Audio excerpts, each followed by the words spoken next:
Habis Bu Rika ya. Oke, silakan. Assalamualaikum warahmatullahi wabarakatuh. Salam sejahtera untuk kita semua. Om Swastiastu, Namo Buddhaya, salam kebajikan rahayu.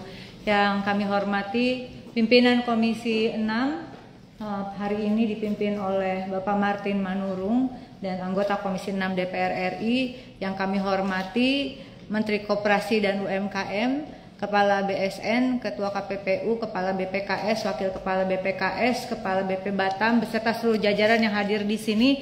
Terima kasih untuk kesempatannya. Pertama saya langsung ke Sabang dulu. Saya hanya akan menyampaikan beberapa hal yang sebetulnya saya sudah sampaikan di konsinyering dengan para wakil dari mitra kita pada tanggal 6 Juni, tapi saya belum mendapatkan jawabannya. Dan mungkin tertulis nanti saya tunggu Pak.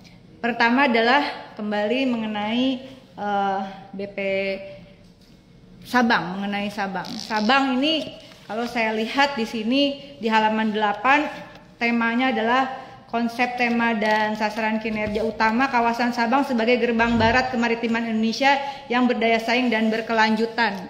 Tetapi kemudian program-program strategisnya menurut saya ini perlu diperbaiki Bapak. Seperti saya sampaikan di konsinyering, Sabang itu memiliki bukan hanya dia sebagai 0 km Indonesia, tetapi secara geopolitis dan geoekonomi Sabang sangat strategis berbatasan dengan India, Malaysia, Thailand, merupakan alur pelayaran internasional bagi kapal-kapal yang akan masuk dan keluar wilayah Indonesia dari arah barat, tempat bertemunya Samudra Hindia dan Selat Malaka. Sedikit tadi sudah disampaikan oleh teman-teman terdahulu betapa strategisnya posisi Sabang itu tahun 1869 setelah dibuka terusan Suez dan kemudian untuk masuk ke Indonesia tidak dapat melalui Selat Sunda, akhirnya melalui Sabang, betul Pak? Kemudian 1883 Sabang diputuskan menjadi pelabuhan dan stasiun batubara, kemudian 1896 perdagangan umum dan pelabuhan transit barang-barang. Kemudian 1942 pada masa kependudukan Jepang merupakan basis pertahanan maritim dan kemudian menjadi pusat pertahanan Angkatan Laut Indonesia di awal kemerdekaan. Sehingga tentu saja kalau soal anggaran saya kira dukung lah ya.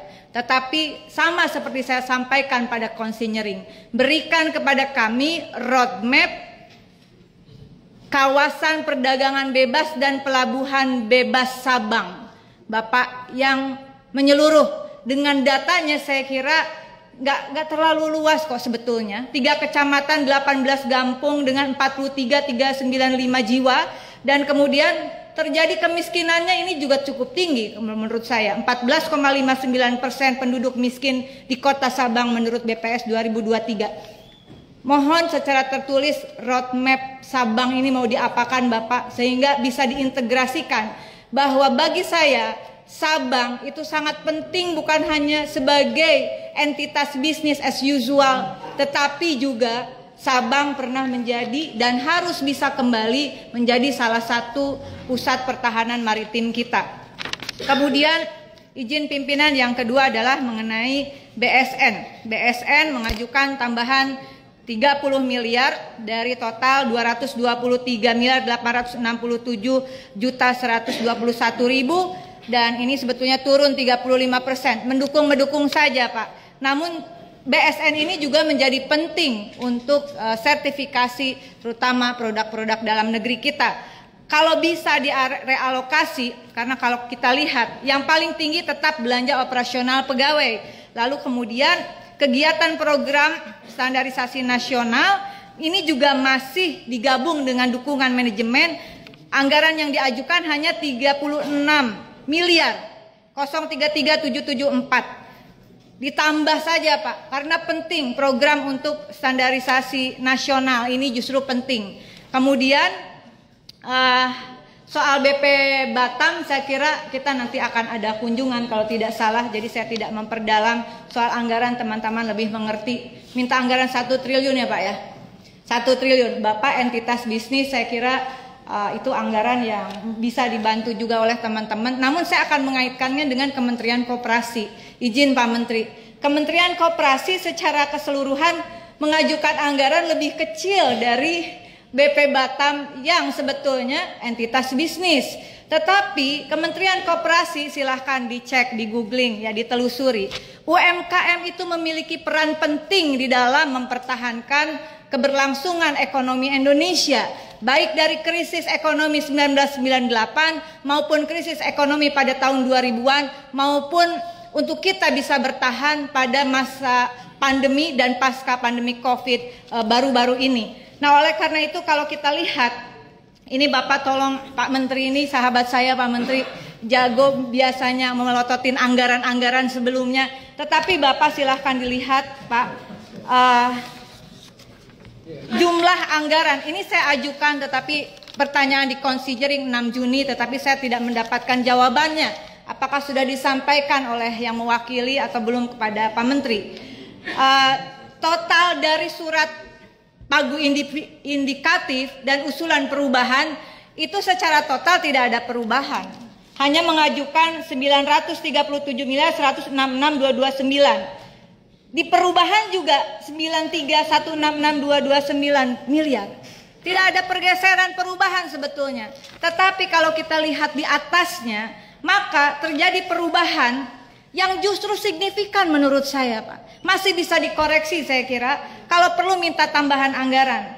Dukungan manajemen 300 dan yang tadinya 330,6 miliar itu minta tambahan 57, saya udah kurangin Pak. Yang ini yang kanan 388 kurangi 330, maka minta tambahan untuk dukungan manajemen 57.625.579.000. Sementara untuk kewirausahaan UMKM dan koperasinya sendiri yang sebetulnya penting kita support untuk koperasi dan UMKM kita, yang tadinya diajukan 606,5 miliar justru dikuranginya 57 miliar 625, dipindahkan ke dukungan manajemen.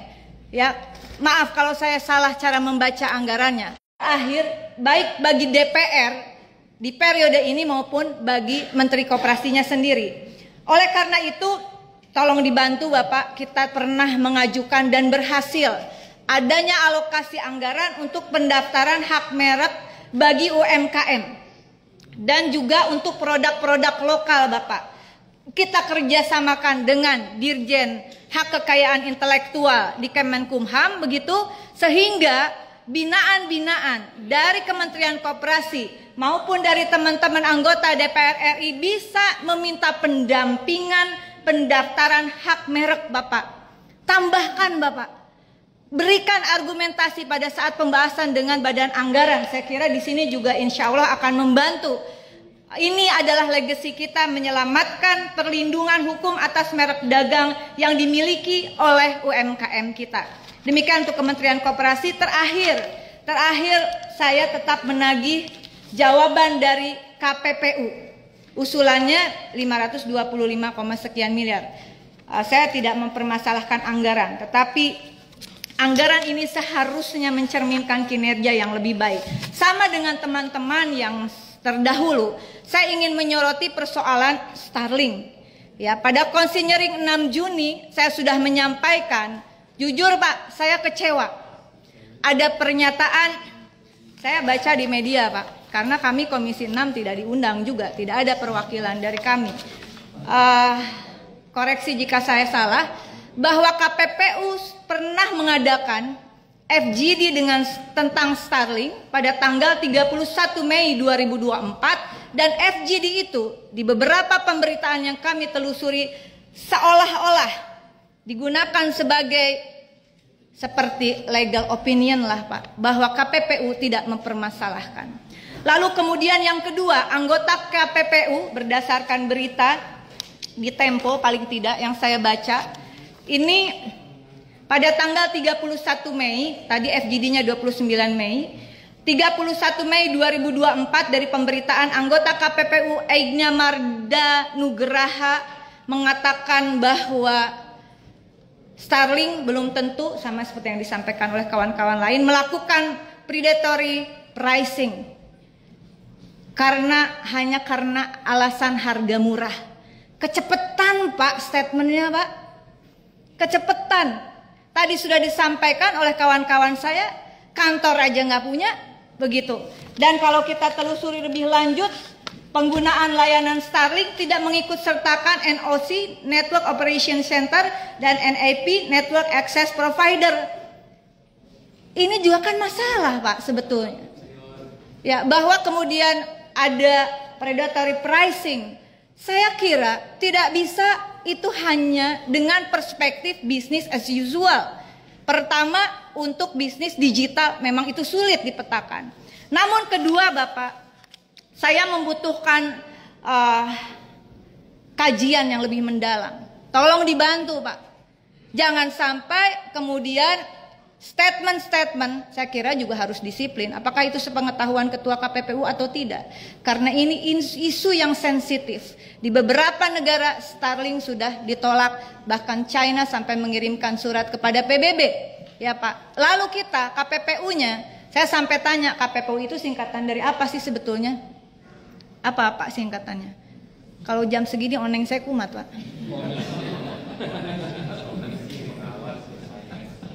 Komisi Pengawas Persaingan Usaha. Kami Komisi 6 sangat mendukung KPPU benar-benar berdiri tegak menjadi pengawas persaingan usaha sehingga tidak terjadi monopoli.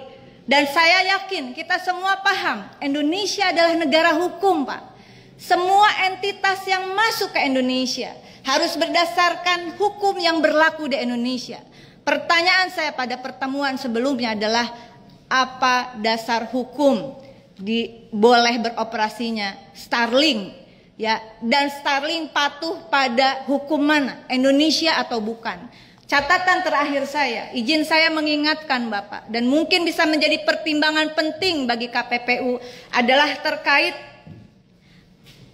privilege atau karpet merah bagi Starlink untuk bisa langsung praktek operasional di fasilitas pelayanan kesehatan di seluruh Indonesia, puskesmas maupun rumah sakit. Izin kami mengingatkan, isu kesehatan bukan soal isu rakyat sakit saja, tetapi COVID-19 mengajarkan kepada kita bahwa sudah saatnya perspektif kita bersama isu kesehatan bagian dari pertahanan dan keamanan negara. Yang kedua Bapak, apa pertanggungjawaban kita tentang data kesehatan rakyat? Saya selalu mengatakan, di balik angka dalam data negara ada nasib dan nyawa jutaan rakyat yang dipertaruhkan, apalagi itu data kesehatan Pak. Sehingga menurut saya mungkin kita berbeda. Ada baiknya perspektif KPPU sebagai pengawas persaingan usaha tidak menilai ini sekedar soal persaingan bisnis as usual Bapak. Tapi ini adalah soal kedaulatan data negara, soal pertahanan keamanan Indonesia. Terakhir, mohon bantu dicek Bapak. Apa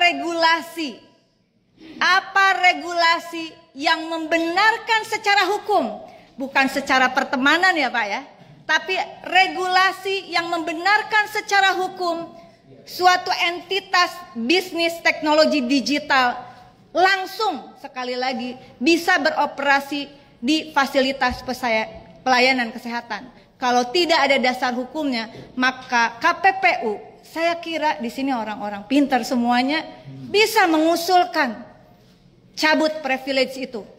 Kalau tidak, berarti ini indikasi predatory pricing yang difasilitasi oleh negara, dilegalkan oleh negara. Dan saya mengingatkan semua orang sedang memperhatikan kita Bapak. Mohon jawabannya secara tertulis kalau tidak sempat pada forum ini. Terima kasih. Wallahul muwaffiq ila aqwamit thoriq. Wassalamualaikum warahmatullahi wabarakatuh. Terima kasih pimpinan. Assalamualaikum warahmatullahi wabarakatuh. Pimpinan dan teman-teman anggota Komisi 6, Pak Menteri, Pak FM, PKS Bapak, Pak Rudi, Jadi Bapak, kemudian PSN dan Ketua KPPU. Pertama berkaitan dengan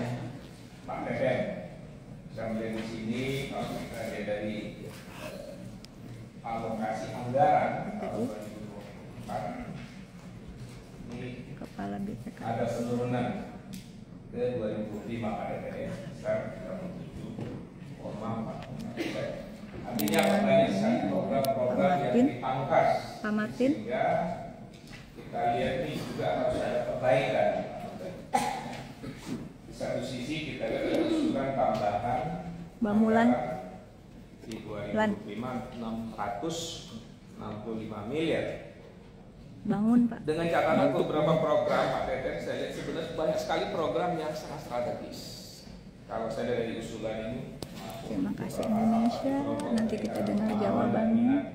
generasi milenial Kita kembali supaya tidak terlalu panjang. Love you. Mohon doanya, mohon dukungannya. Semoga saya sehat dan semua juga sehat. apalagi hari ini Sehat ketika dan waras. persoalan-persoalan koperasi begitu banyak. Love you semuanya. Baik kita lihat dengan kasus beberapa kasus ini juga sebenarnya juga mencoreng nama koperasi.